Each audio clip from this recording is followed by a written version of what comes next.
જૂનાગઢમાં કાદુ ટોલ નાકા પર માથાકૂટનો મામલો સામે આવ્યો। કોડીનાર સહિત 22 અજાણ્યા શખ્સો સામે ફરિયાદ નોંધાઈ। ટોલ નાકા મેનેજર રાજેશ છૈયા દ્વારા ફરિયાદ નોંધવામાં આવી। પોલીસ કર્મી અને અજાણ્યા શખ્સોએ હુમલો કર્યો। પોલીસ અધિકારીને આઈ કાર્ડ બનાવવાનું કહેતા મામલો બીચક્યો હતો। પોલીસ દ્વારા ફરિયાદના આધારે વધુ તપાસ હાથ ધરવામાં આવી।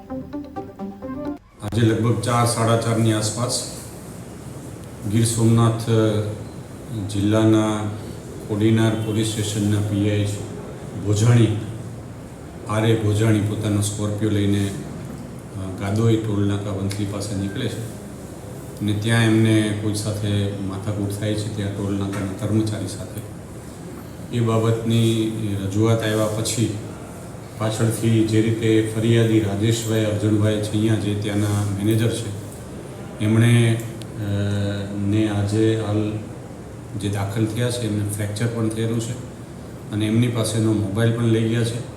એમણે આ પીઆઈની સાથે બીજી અન્ય 3 ગાડીઓમાં કુલ 20થી 22 લોકોએ દ્વારા હુમલો કરેલો છે અને આમાં આરોપી પોલીસ સ્ટેશનના પીઆઈ હોય આ બાબતની ખૂબ જ ગંભીરતા લઈ અને તાત્કાલિક વંથલી પોલીસ સ્ટેશનના પીએસઆઈ શ્રી